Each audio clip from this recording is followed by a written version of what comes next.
So over here you can see that I got 2 layers, and now what I'm going to do is I'm going to go around over here onto the scale tool right here and select out this layer and add in an animation over here. So let me just go around, and then I'm going to go around onto the properties and add in a keyframe right here. Then I'm going to go around onto let's say the end section right here, just like this. And I'm going to resize over here. So I'm just going to resize and keep it over here on the side. Similarly, I'm going to go around over here onto the other layer, and then I'm going to add in a keyframe over here as well. So I'm going to add in a keyframe right here. I'm going to go around onto the end, and I'm going to go around and resize and keep it around to the end over here.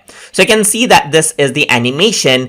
And now what I want to do is I want to export out different images of this. So in that case, what you can do is you can use snapshots, because if you just export it regularly, it is just a single panel.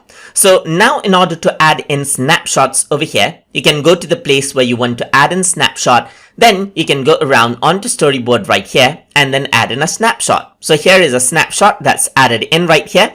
That is, you can go around and export this portion. So you can add in multiple snapshots over here. So I'm going to go around onto the end, and I'm going to go around onto the storyboard and add in a snapshot over here as well. Similarly, I'm going to go around over here on the center, and then I'm going to go around onto let's say for example on storyboard and add in a snapshot over here as well. So here you can see that there's 3 snapshots right here.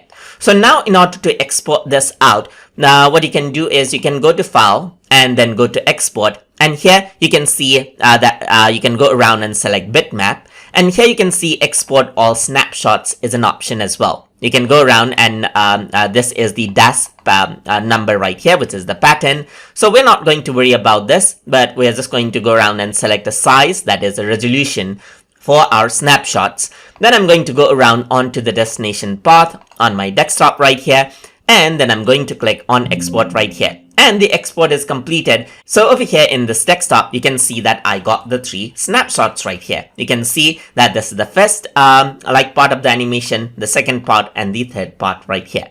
And that is how you can add and export snapshots inside of Toon Boom Storyboard Pro. So I hope you guys learned something as always. And as always, please like, comment, share, and subscribe.